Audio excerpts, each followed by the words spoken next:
নমস্কার, মুন ব্লগে সবাইকে অনেক অনেক স্বাগত। আমি সকালবেলা এই যে ঘর চাবি দিলাম আর ডিম সেদ্ধ করলাম, চা করে খেলাম, আর আবারও কাঁটার দিকে রওনা দিচ্ছি। তো এখন যাব কাঁটায় গিয়ে মাছ কিনবো। সম্পূর্ণ পর্বটি দেখতে থাকুন, আশা করি ভালো লাগবে। বাজার থেকে যে ডিমগুলো নিয়ে আসা হয়েছিল সেগুলো তো গরমে নষ্ট হয়ে যাবে। আমি দুটো ডিম এই সেদ্ধ করে নিয়েছি আর এই বোতলে জল নিয়েছি। এবার গাড়িটা নিয়ে বাইরে বার করব। আর এখন বাজে 5টা। তো এই যে বাইরে কুয়াশা আছে এখন প্রচুর পরিমাণে। তো কাল বাদে পরশু এই বাড়িতে বিয়ে। এই যে বিয়ের প্যান্ডেলের সমস্ত কাপড় লাগানো হয়ে গেছে। এখানে দেখুন চারিদিকে কিভাবে কুয়াশা পড়েছে, চারিদিকে কিছু দেখা যাচ্ছে না, এত কুয়াশা।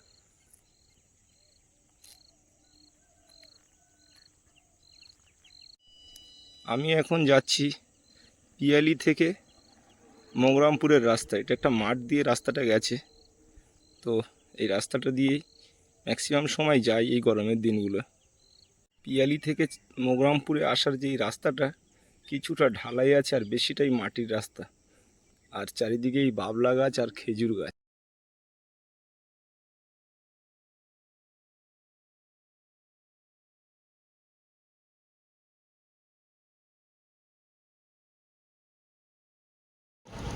আমি এলাম এখন প্রসাদপুর পেট্রোল পাম্প। এই পাম্পটা থেকে প্রতিদিন সকালে তেল করে তারপরে যাই কাঁটায়। এই যে কাঁটায় এলাম, আজ শনিবার। কাঁটায় দেখছি মাছ যথেষ্ট কম।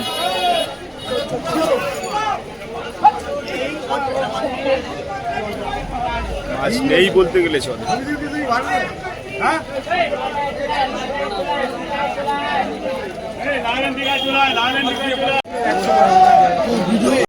এই যে আমার মাছ কোনো রকম কেনা হয়েছে, তবে আজকে মাছ বিশেষ কিনতে পারলাম না। কাঁটায় যথেষ্ট মাছ কম। তো 2 পদে মাছ নিলাম আর এবার গাড়িটা ছেড়ে দেবো। আমনঘাটা রোডে প্রচুর পরিমাণে গাড়ি যায়, মানে গাড়ি পার হতে গেলে খুব সময় লাগে, এত গাড়ি। এই যে মাঝ রাস্তায় এসে দাঁড়িয়ে একটু জল খেয়ে নিচ্ছি। আর এইখানে দৃশ্যটা দেখুন, এত সুন্দর দুধারে গাছ হয়ে আছে। আর এই রাস্তায় প্রচুর গাড়ি আসে লেদার কমপ্লেক্সে কাজের জন্য। আমাদের নারায়ণপুর উত্তরভাগ এই দিক দিয়ে লোক আসে, প্রচুর পরিমাণে লোক আসে। আর আধা ঘন্টা পরে এই রাস্তায় এত গাড়ি আসবে, মানে রাস্তা দিয়ে যাওয়া সম্ভব হয় না। মানে আপের দিকে লোকটা বেশি আসে, একদিকে লোক বেশি আসে আর এইধার দিয়ে মাছ নিয়ে আমাদের যেতে খুব অসুবিধা হয়। কিন্তু সেটা আর আধ ঘন্টা 1 ঘন্টা পরে এই রাস্তায় প্রচুর ভিড় জমে যাবে। এই যে বাজারে এলাম আর তেলাপিয়া মাছ আর সিলভার মাছ নিয়ে এসেছি, খুবই অল্প মাছ। কাঁটায় তো মাছ কমই ছিল। আর বাজারে দেখছি মাছ আজকে আমদানি। এই সাইডে মাছ বসছে, চারিদিকেই মাছ বসছে দেখছি। হ্যাঁ, মাছ চলে যাচ্ছে, একটু তুলে দেবে।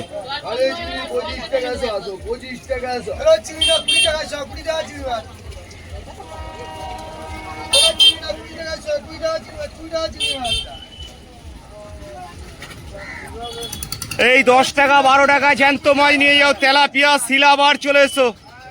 10 টাকা 12 টাকা জ্যান্ত মাছ চলে এসো। সস্তায় নেবে, এদিকে দাম কম হচ্ছে। জ্যান্ত মাছ চলে এসো ভাই, সস্তায় দিকে। সিলভার তেলাপিয়া 10 টাকা শ চলে এসো। এই জ্যান্ত মাছ নিয়ে যাও, 10 টাকা শ চলে এসো। সিলভার তেলাপিয়া 10 টাকা শ চলে এসো। 10 টাকা শ মাছ নিয়ে যাও। এই 10 টাকা শ মাছ হলো, 10 টাকা শ চলে। তেলাপিয়া সিলভার 10 টাকা শ চলে এসো। 10 টাকা শ মাছ নিয়ে যাও, 10 টাকা শ চলে এসো। এই যে ওরাই হাঁকবি তো।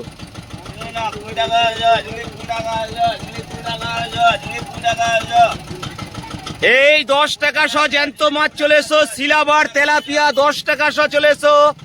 দুটোই 10 টাকা শ। দিদি ভাই চলে আসুন। তেলাপিয়া সিলভার জ্যান্ত মাছ চলে এসো, 10 টাকা শ চলে এসো।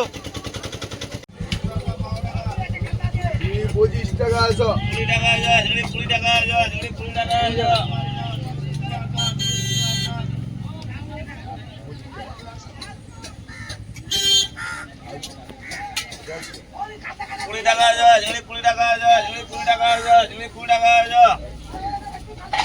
এই জ্যান্ত মাছ চলে এসো, 10 টাকা শ চলে এসো, 10 টাকা শ জ্যান্ত মাছ চলে এসো। এই 10 টাকা শ জ্যান্ত মাছ চলে এসো।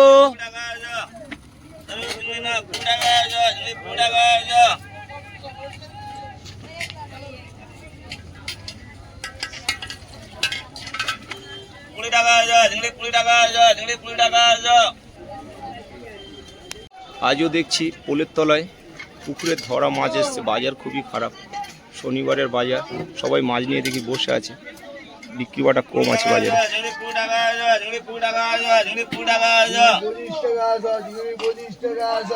দোকানে কারোরই দোকানে কাস্টমার নেই বলতে গেলে চলে। এখন ওই পুকুর ছেঁচা মাছই বিক্রি হচ্ছে বেশি, আর বারের শনিবার তো বাজারে একটু খারাপ হওয়ারই কথা। পোলের তলায় যে পুকুরের মাছ এসছে, এত ভিড় পড়েছে সেখানটায়, কারোর দোকানে, আমাদের মাছের দোকানে কাস্টমার নেই। ওই যে দেখুন কত ভিড় সেখানে।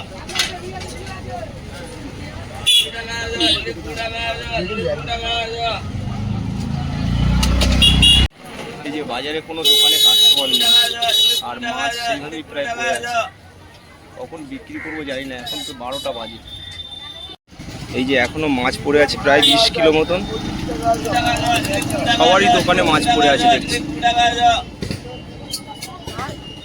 পুরো বাজার ফাঁকা, কোনো কাস্টমারই নেই। এর মধ্যে সৌরভ দোকান বন্ধ করে চলে যাচ্ছে।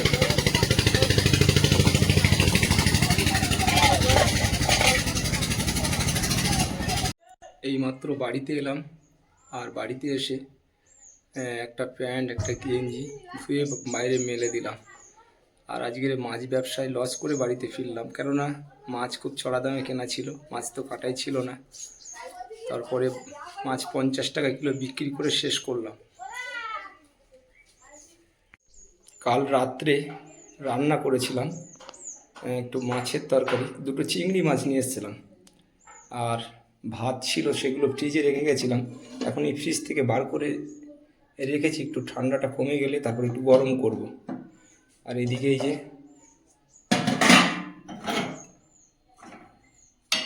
যে চিংড়ি মাছ এখনও জমে আছে দেখছি, তো একটু ঠান্ডাটা কমলে গরম করব। এর মধ্যে একটু চানটা করে নেব, চান করে ফ্রেশ হয়ে তারপরে খাওয়া দাওয়া করবো। অনেকটা টাইম হয়ে গেছে, সকাল থেকে ডিম সেদ্ধ খেয়েছি আর জল খেয়েছি, এই হলো খাওয়া। তো বাড়িতে কেউ না থাকলে ভীষণ প্রবলেম হয়।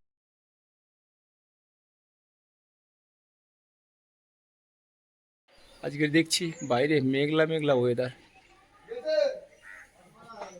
মানে রোদ্দুর সকালে ছিল, তারপরে দেখি হট করে মেঘলা ওয়েদার হয়ে গেছে, তো বৃষ্টি হবে বলে মনে হচ্ছে।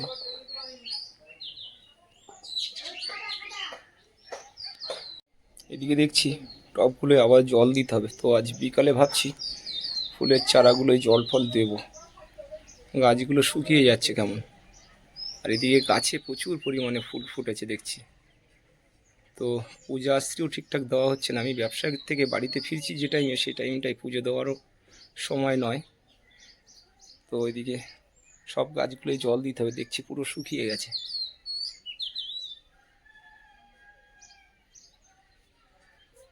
আর গাছে দেখছি, মানে আম গাছে আমগুলো দাঁড়িয়ে গেছে মুকুলের থেকে।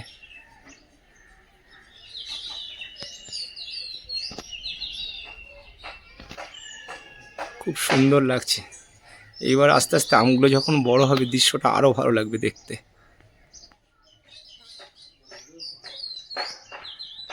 গাছে যখন আমগুলো ঝোলে তখন দেখতে এত সুন্দর লাগে, খুবই ভালো লাগে। আমাদের এই একটা টপের গাছে এত ফুল ফুটেছে, মানে দৃশ্যটা সম্পূর্ণ অন্যরকম লাগছে, খুবই ভালো লাগছে। তো আমি স্নান ফান করবো, আর লেট করব না, ভিডিওটা এখানেই শেষ করব। কেমন লাগলো একটু কমেন্ট করে জানাবেন, আর সবাই ভালো থাকবেন, সুস্থ থাকবেন। দেখা হচ্ছে নতুন একটা পর্বে।